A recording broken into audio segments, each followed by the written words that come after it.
one Monday, the runner doesn't show up. And I call Diana and I say, what? He didn't come. And she said, yeah, he got busted last night. Just on some re-entry, he was an illegal immigrant and he got busted. I said, well, what does that mean? Are you going to replace him? And she said, no, you're going to need to come down here. I said, okay. And my girlfriend at the time, she was involved with it, and she was doing heroin with me, and she vehemently, didn't want to go. She was very adamant about it. She was like, I don't want to go with you. I don't want to go to LA. Just go by yourself. You're going to have to go to what, East LA? East LA, right off Soto Street. Yeah, right. Not that far from here. Yeah, right off the 110. Yeah. And so eventually I have her go with me, and she was very upset about it. We go down there, and my dealer basically says, hey, you want to do a shot with me? Now, in the 2 years that I've been dealing with this woman, I have never gotten high with her. We have never mixed that with our business. Should have been the first red flag right there.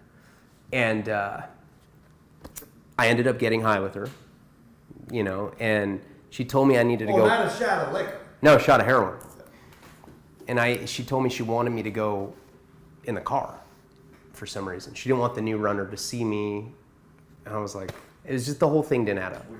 So I go in the car, I'm laying down, I'm all high, I probably fell asleep. My girlfriend comes back. Now back then, the way that we were doing it is we would fill the back of the trunk with grocery bags full of groceries.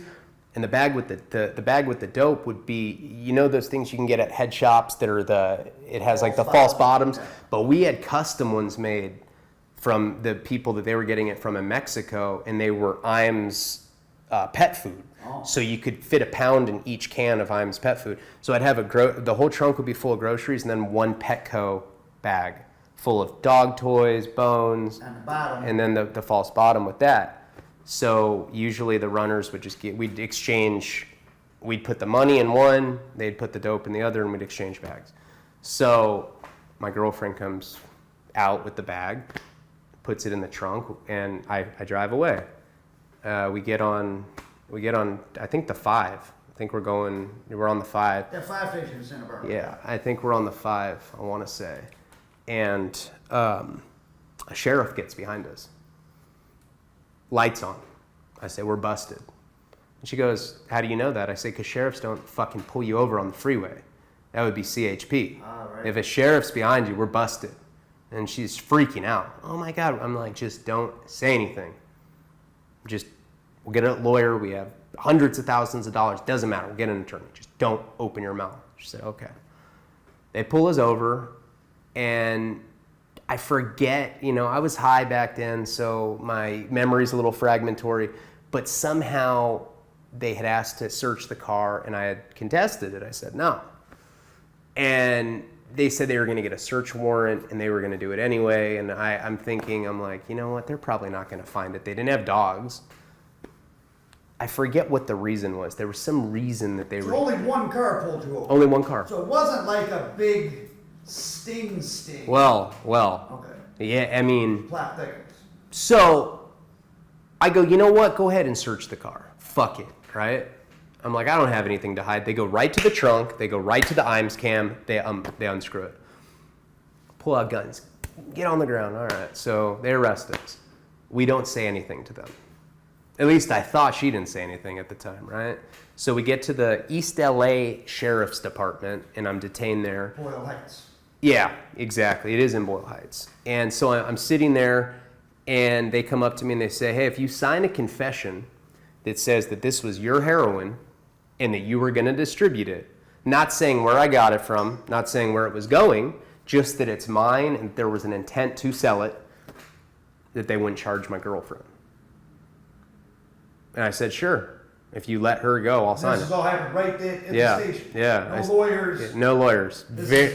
In retrospect, I should have never fucking done it, right? So I do it. I sign it. In my documentary, we go through all this. We have all the documents, and I sign it, and I'm just like, like maybe 5 hours later, they let both of us go. Don't say anything. A sheriff just comes and says, okay, you guys can go. No citation, Nothing. Yeah. Now this look. $1,025 bags. Now this looks bad for me.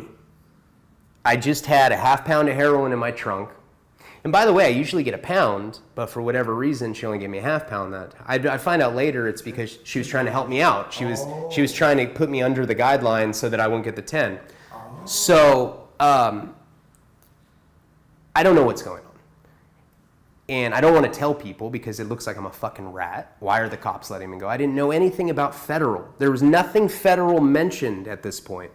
So I go back to Santa Barbara. Everyone's freaking out. And I call Diana. Now, at this point, I don't think she set me up. You know? I'm thinking it's the runner because I've been dealing with her for so long. And it makes no sense that the drug dealer would give me up because I'm below her. Now, I didn't know anything. I was unhip to the federal shit, right? It bolsters their conspiracy to get people below. I get that now, but I didn't know that at the time. So I call her. I'm like, I got busted. She's like, are you serious? And she's like, it must be that runner. That's why I didn't want him to see you. I didn't want him to set you up, I'm like, look, everyone's sick in Santa Barbara now because I was basically, you're like the supplier of I'm supplying fucking the whole town, you know? And I'm like, okay, so can I come back down or can you come up? She says, yeah, come back down. Bring a different car. So I end up going with one of my girlfriend's friends. And she had us meet on the Food for Less on Avenue 54, I think. Right on the avenues down there. And we get there. Now, I don't tell this girl that I'd been busted. Is that in is that part of LA that's up by Glendale? Yeah, it's like in between Pasadena and East LA. The avenues. The avenues. Okay, yeah. And I don't tell this girl I got busted. I don't want to dissuade her from taking me down there. We need to get this. I'm sick too. I'm on methadone, so it's kind of like keeping me okay, but everyone else is. Yeah, I'm not high, and everyone else is sick. So we go down there, and she's about an hour late. I take that time to go survey the parking lot. I go look at every single car, and I don't see any cops, anything suspicious. Now there's one Cadillac Escalade parked next to ours, completely tinted. It's got the rims. I think better of looking into because it could be some gangbangers. I'm not trying to get shot in fucking East LA, right? That's them. Yeah. So Diane pulls up. And they're right next to you all along. Diane pulls up. I get in some sort of van that she's never had. I get inside of it. None of this is setting up. No. You just got out of jail. Yeah, and I'm thinking, there's no way it could happen again. There's no fucking way, right? That's drug thinking. It's drug thinking. Complete. In retrospect, I'm like, Jesus, that's how sick I was. You could have just went and got $100 worth on the street yourself and said, fuck it. And saved fucking 5 years in federal prison, you know? But that's not how it went down. So she gets in the car, and I remember this like it was yesterday. I give her the money, or the bag with the money. Same thing. She gives me the bag with the false bottom. And she hands it to me, and she's tearing up. And she says, you're going to be okay, mijo. And I look at her, and I'm like, I knew exactly what time it was. You know, I'm just like, I don't say anything to her. I take the bag, and I just walk away. And I'm looking around. I'm like, damn, man, I'm busted. For sure hit right now. I get in the car, and I'm like, come on, we got to go. And she's like, no, fuck that. I drove you down here. I'm sick. You need to get me well now. Ooh. I'm like, you know, and I can't just be like, well, I just got busted a couple days ago, and I think, you know. So I'm like, she's insisting, you shoot me up right now, or we're not going. I go, okay. So I know what's going on. So I make it up. She puts her arm out, I stick the needle in, I pull up and register the blood, and she says, cops. And I look in the rearview mirror, there's about 60 cops surrounding us. They have assault rifles, and then that Cadillac opens and DEA and FBI jump out of it, and they had their logos, you know, emblazoned on the jackets. And I saw the feds, and I was like, fuck. It was the first time that feds had even been brought into it, right? And holding the needle.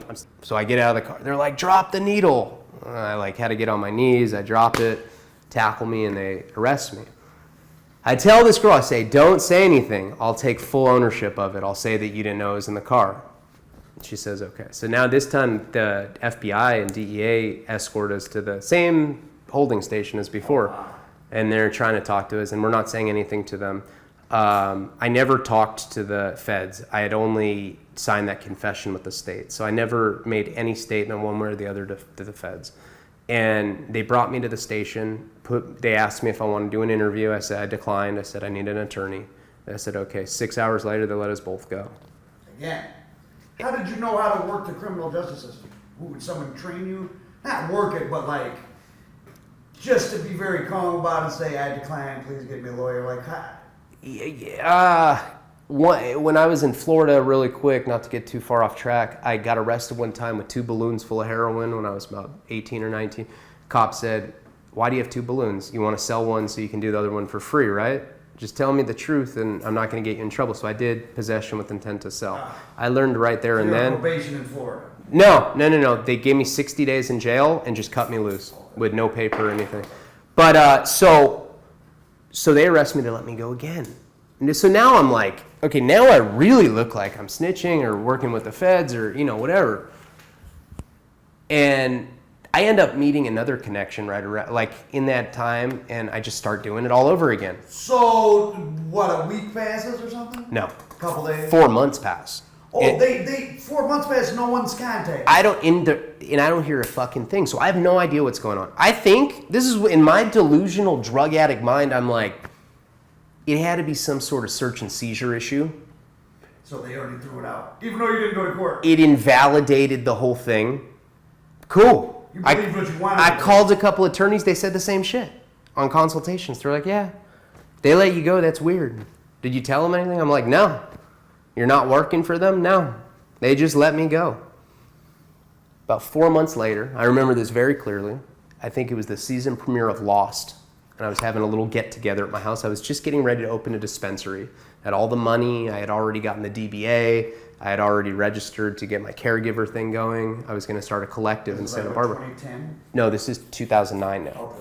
And so I had done all the paperwork. I'm just about to get a commercial space to run a dispensary because I'm vending a lot and I got all my other stuff going. And I remember I was in a car selling a pound of weed to somebody. I think vending it to somebody. I don't even remember, but I was selling a pound. I know that.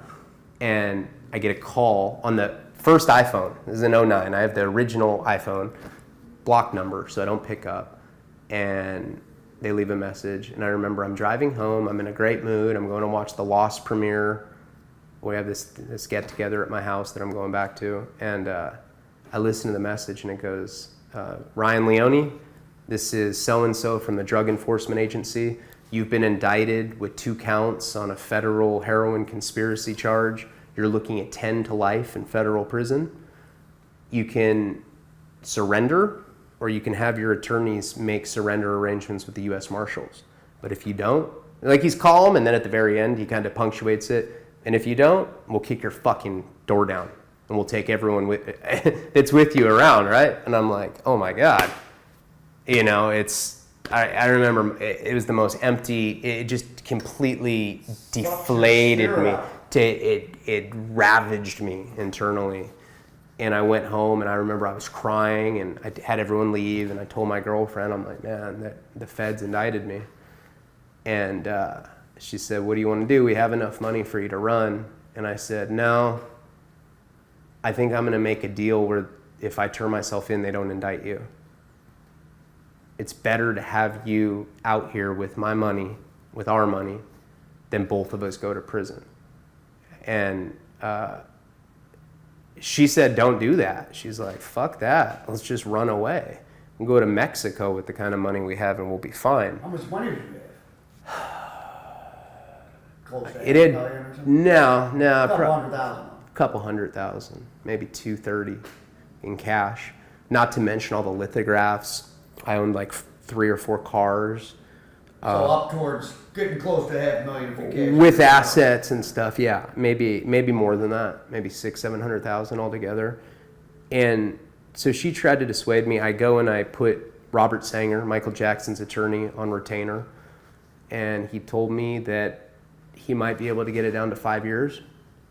And he said the only way to get below 5 is if you cooperate. And he said that's against my religion. Oh, I'm cool, solid ass attorney. He's like, I don't agree with it. I said, okay. And he said, but I can probably get you 5. if you play it straight. Now, if the plug, as they call them, was set you up, who did you know who they wanted you to cooperate against, or just set up anybody in Santa Barbara or whatever? No, It's vague. well, later they asked my attorney about somebody in particular, Okay. right? But I told my attorney I don't know him. I did know him, but I was like, I don't even know who that is. Someone I grew up with. It had nothing to do with anything either. It was very strange that that's the name they brought up. But Really? yeah. But so Was it for drug? They're trying to get him on drugs, or yeah. It was a drug thing. It wasn't a murder or anything. It was drugs. Yeah. was he big? Well, maybe. He was pretty big. Yeah, he was in the marijuana business. You know. Oh, they were, because that's interesting. Because I know from interviewing so many feds that worked in different eras, depending on the political and social the climate. vicissitudes. Yeah, We're on weed, we're on cocaine, it's crack, it's heroin, it's this, it's that. What part of the country you in? Is it the mafia over in New York? Or want to know about the mob? And Chicago tells us about a black gang. And L.A. we want to know about Mexicans. It's In California at that time, the hotbed issue was medicinal marijuana. But, you know, they were waging war on that. So they're going to let a pretty big heroin, get off easy to get marijuana. Right. Yeah, that's kind of where they were. And that was after like the third court appearance. He kind of doing an attorney visit. He's like, "Do you know this guy?" And I did. And I'm like, "Nah, I don't know him." And that was it. I had declined my first interview with the feds. And the only statement I ever made on that case was to the state on the confession. It was just a written thing. So on my discovery, they had very little evidence against me except for that tangible dope and her wearing the wire at that time where she said, sorry, mijo. But as far as being in the 10 to life bracket, there was a real argument there because they had only caught me with a half a pound twice. Are they going to add that both up and do a pound, which would have put me in the 10 to life? Or are we going to try to invalidate one of the arrests to just get to the 5 to 40? And that's what we eventually did. So I signed for 60 months. And I went and turned myself in the next day after I made arrangements. And Had you gotten off heroin at this point? No, I was on methadone. But my attorney said that I'd be able to bail out. He said that I had enough money or I'd be able to bail out. And now I had no experience with the feds. I had experience with the state where I could bail out. And the feds, it's so arbitrary. They can, you're a flight risk. You're a danger to the community. Anything can fall under that huge, vague umbrella term. So I go in there, and I had to kick methadone cold turkey, which honestly was the worst experience in my entire life. It was fucking hellacious. How long did that last? 6 months. I You was were sick for 6 months. I was feeling dope sick 6 months later. The chill still after 6 months. They don't hand out methadone in jail. For 3 days in the feds. They used to. Now they don't even do that. But in 2009, they were still giving you 3 doses of methadone when you first go in at MDCLA. And they actually sent me to White Memorial Hospital in East LA to kick. I was chained to a bed, and they started tapering me down on the methadone, but it still took 6 months. You were in the hospital for 6 months? I was in the hospital for 3 weeks, and my attorney's like, I can't send you to a bail hearing. If you're in the hospital, you need to go. So I went AMA back to MDCLA thinking I was going to get bail, and then I had to go do the methadone cold turkey. I could have stayed in the hospital for a while, come off comfortably, but because I wanted to try to get my bail and I wanted visits and I wanted to be able to make phone calls, I went. I regret that. If I could do it over again, I would have definitely stayed in the hospital so I could have had a more comfortable transition.